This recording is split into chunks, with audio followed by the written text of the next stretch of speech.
Hey, we're going on a side quest. Here I was thinking I'd be getting to take this Friday off.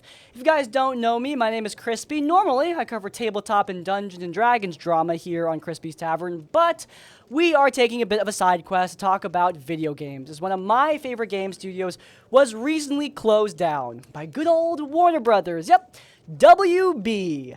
They recently announced that, due to a string of failures, such as games like Suicide Squad Kill the Justice League and Multiverses, they would be focusing their development strategy around making better video games.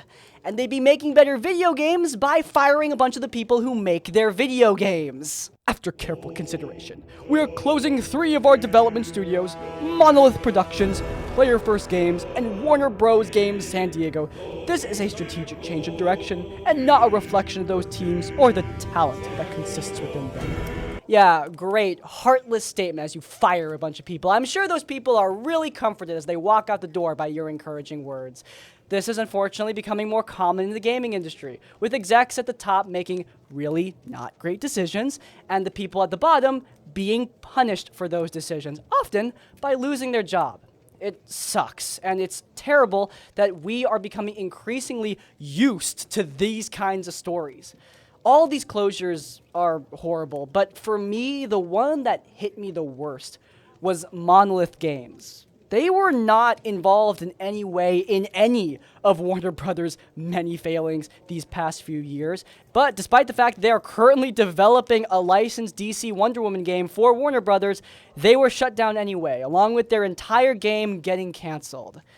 And today, I want to ask why. The story of Monolith Games is a sad one. The story of a game studio that created some legendary franchises, created one of the coolest innovations in single-player gaming I have ever seen, and then how their bosses at Warner Bros. Decided to take that innovation, lock it away inside their vaults, then shut down the studio and keep that innovation to themselves until 2036. Without further ado, what the hell happened?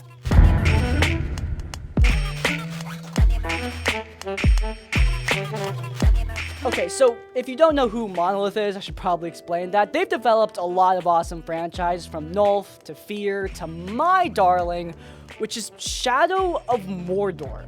Look, back in 2014, I need to give you some context.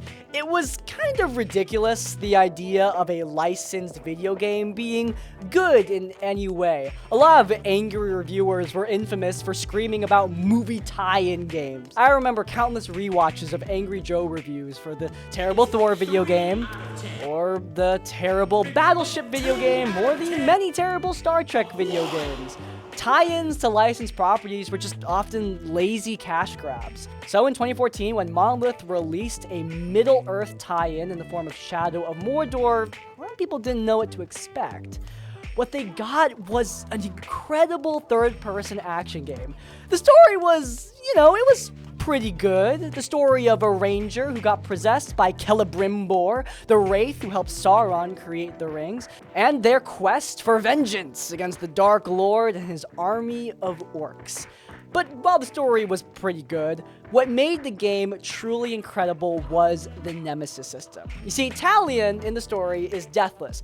His deaths and respawns are canon to the universe. So the orcs that kill you remember that they killed you. When an orc kills you, you can seek vengeance upon them. They have dialogue with you. They have their own personalities, and each of them is so artfully brought to life by actors that us D&D fans will definitely recognize. People like Matt Mercer, Travis Willingham, incredible voice actors who did a great job bringing these orcs to life. The Nemesis System kind of sounds like one of those gimmicks that you see in a trailer but never actually matters to the actual game because the developers aren't going to put in that much effort to making the system really work, but that is not what happened here. The Nemesis System is genuinely incredible. It was only expanded in Shadow of Mordor's sequel, Shadow of War, where orc alliances are also much more a part of the story. Now I can recruit my own band of orcs, making them the overlords of my fortress, the war chiefs of my army, my own personal bodyguards. Those orcs had their own narrative with me. You want to hear a tale of the Nemesis System? Well, I got a tale for you. It was the late game.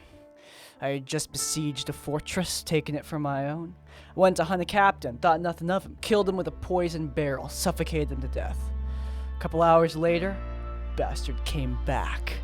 He was now a bloated monstrosity, and I had to slay him once more.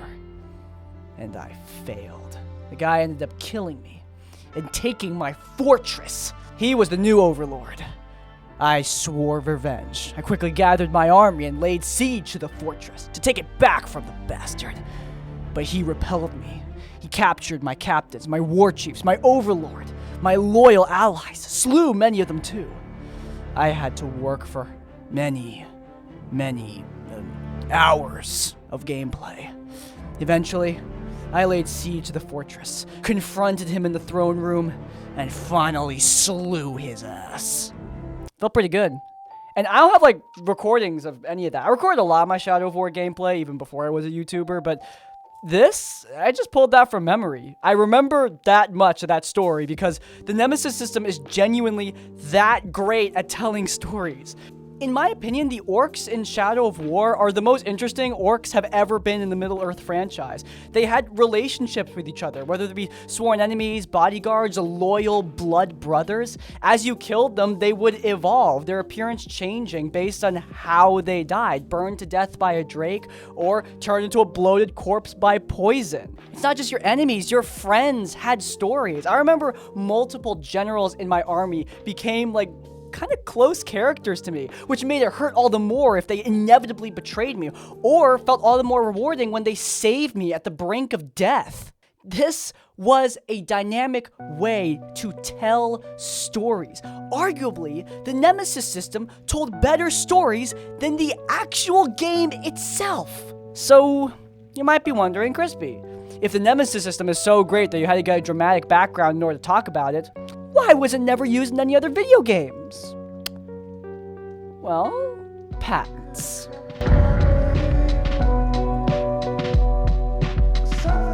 Warner Brothers essentially owns the entire idea of the Nemesis system, its various hierarchies, the ability for enemies to kill you and rise up through certain ranks, you having a story with these enemies, making them your allies behaving in similar ways.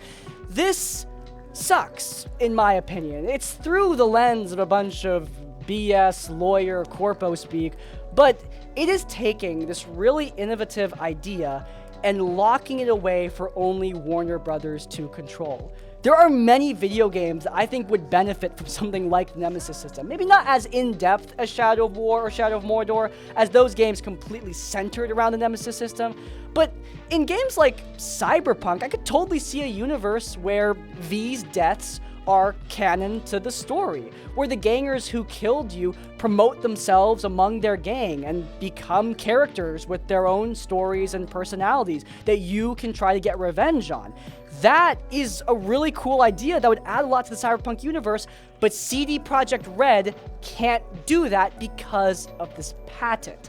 Now, you might be wondering, Crispy, how normal is it for game companies to patent ideas like this? And if you want another high-profile example, Nintendo, in their lawsuit against Palworld, actually cited a bunch of their own patents, and a lot of those actually ended up falling through, which I think is for the best. Palworld definitely did rip off Nintendo, but Nintendo trying to enforce their ownership over certain game mechanics, in my opinion, that is the antithesis of what makes the gaming market work. It works through competition. A bunch of big corporations being able to brute force the law and stifle competition using their insane excess of money does not make better video games. It only serves to allow these people to hoard ideas and stifle competition before it even rises. Warner Brothers doesn't need to worry about someone else doing the Nemesis system better because they've already patented it. No one can even try to begin with. Patents like this are a purely offensive tool. They exist so that Warner Brothers has precedent to sue the competition, and I don't think that's a good thing. But, okay, there is a silver lining here. At least the only people who can use the Nemesis system are the people who made it work so well. Monolith Games themselves. So, why hasn't it been used since 2017? And furthermore, why was Monolith shuttered in the first place? Well, let's get into that.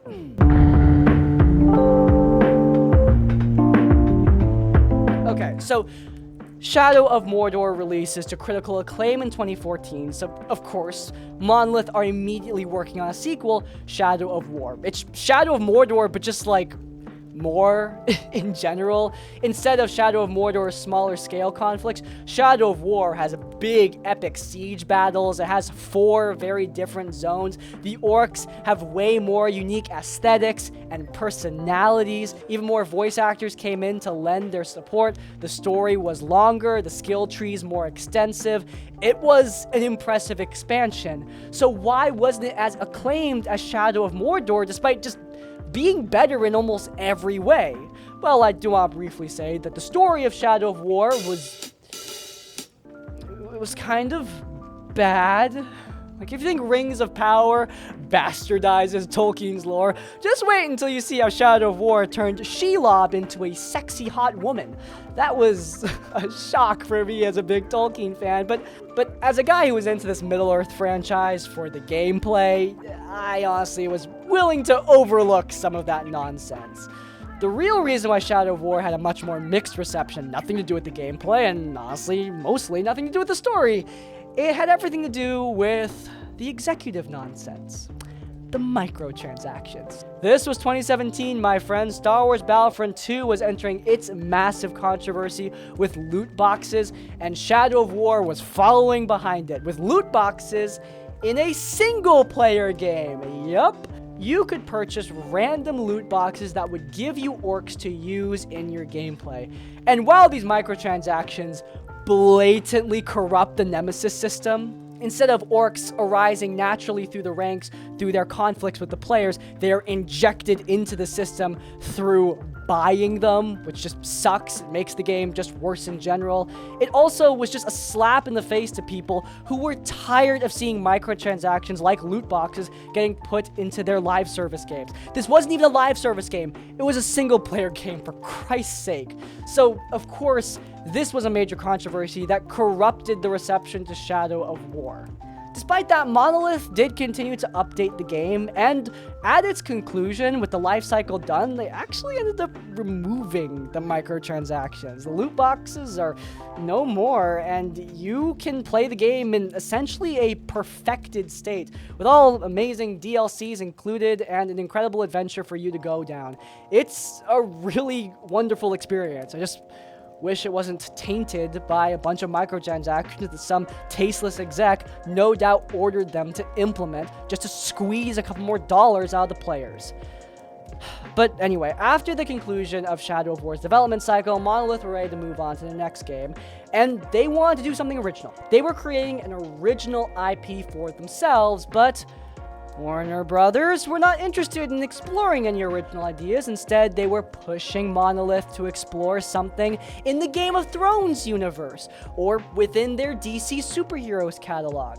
This standoff, reportedly, according to Jason Schrier, lasted for years, which is kind of crazy when you think about it. Like, no word of whether or not this game is going to work out for years? Seriously? Well, Warner Brothers eventually decided, after years of deliberating, to pull the plug and cancel the game in 2021, which caused the director at the time to depart, along with a number of the staff. The remainder of Monolith pivoted to working on what Warner Brothers really wanted, a licensed Wonder Woman game, which was announced at E3 with a pretty humble teaser trailer. I'm not trying to dog the visuals of the trailer. It looked fine, but there was no gameplay or anything really to speak of besides the promise that this Wonder Woman video game would be powered by Monolith's famous and patented Nemesis System, which, okay, I'm not gonna lie, guys, I was honestly excited for this. Wonder Woman is my Justice League bias. I love all of them, but Diana of Themyscira holds a particular place in my heart. And a game where I can play as her along with the incredible Nemesis System, that sounds, well, it sounds really, really fun. But unfortunately, that's all the hype I would really be getting for the next few years. Jason Schrier would later report that the Wonder Woman video game was having a lot of trouble with development. Not only had the previous game director departed the studio with a number of staff, but the Wonder Woman video game had reportedly gone under a reboot in development, which by the way, is almost universally a terrible sign. When a game undergoes a complete reboot in development, that usually means it is releasing in a bad state, or it's not releasing at all. And the latter is what ended up happening. The Wonder Woman game reportedly cost Warner Brothers $100 million as this development cycle continued on with seemingly no end, stuck in development hell, until Warner Brothers decided to pull the plug. We don't really know what happened behind the scenes, but frankly, with all the screwery that Warner Brothers has been doing over the past few years with all their game studios, I'm willing to bet they had their dirty little Gollum fingers in this one too. It just is terrible that these developers worked on this project for years, had the project rebooted, were fearful for their jobs for the entire development cycle, and then having it all end in complete failure, with the game being shuttered. I can't imagine the disappointment and heartbreak that would be. Okay, so a bunch of studios shut down. You're probably wondering, Crispy, why are you so pissed off about this one other than the fact they made a video game that you like? Is there a deeper reason? Well, yeah. We are almost definitely never going to see the incredible Nemesis System ever again.